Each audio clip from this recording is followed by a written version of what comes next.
Maybe 20, 25 years ago, there was a drawing exhibition at the Centre Georges Pompidou. But since then, there has been a complete absence. Maria Lasnik has become more and more well known. There have been exhibitions all over the world. That's one of the reasons why we really felt it's urgent here at Luma Arles to celebrate Maria Lasnik and bring her back to France and show that long history she has with the country. The exhibition here at Luma is of course an exhibition about the archive. That's the first room. It's about our dialogue. We also have tributes by contemporary artists who are inspired by Maria Lasnik.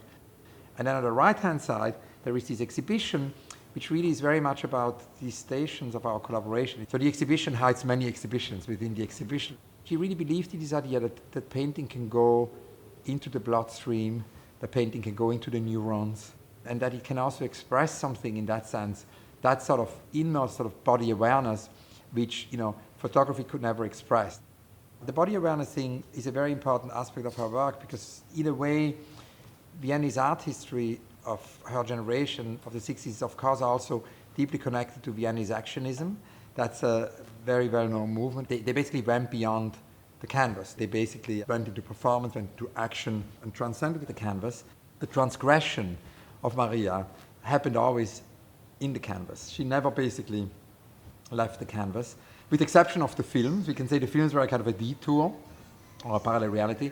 It's exciting that we can show them here in the exhibition because she started to make animations in New York. In addition to, she continued to paint. But in addition to that, and the painting style at that time became more realistic in a way. Another room here in the show basically reconstituted the exhibition from Athens here at Luma Arles. We wanted to bring back the paintings Maria had done in Greece and after Greece, inspired by Greece. She would go on holidays alone to Greece and would basically revisit the Greek mythology in a very critical way and would basically, from a feminist angle, revisit the Greek myth. She was in Greece as watercolors, but then when she would come back, she would basically position the Greek mythology into Austrian landscapes, which is so extraordinary, and make paintings. And she also talked a lot about literature, because I think in her generation in Vienna there was a very strong connection between art and literature. Maria really made a point that I should read Friederike Mayröcker, and she basically went to her bookshelf and showed me this book, which is also here in the exhibition, which is a book called Rosengarten, Rose Garden, where Friederike Mayröcker wrote poetry and Maria Lasnik made etching. Her sort of Parisian exile, so as to say, was also very important because she actually connected there to Benjamin Péret. She connected there to poets in Paris.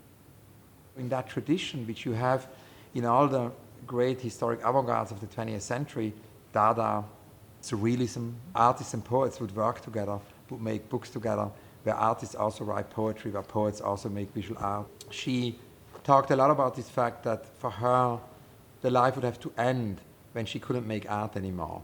And she was still drawing quite until the very end, because she says she could never imagine a life without art. For her, life and art, it was basically one thing.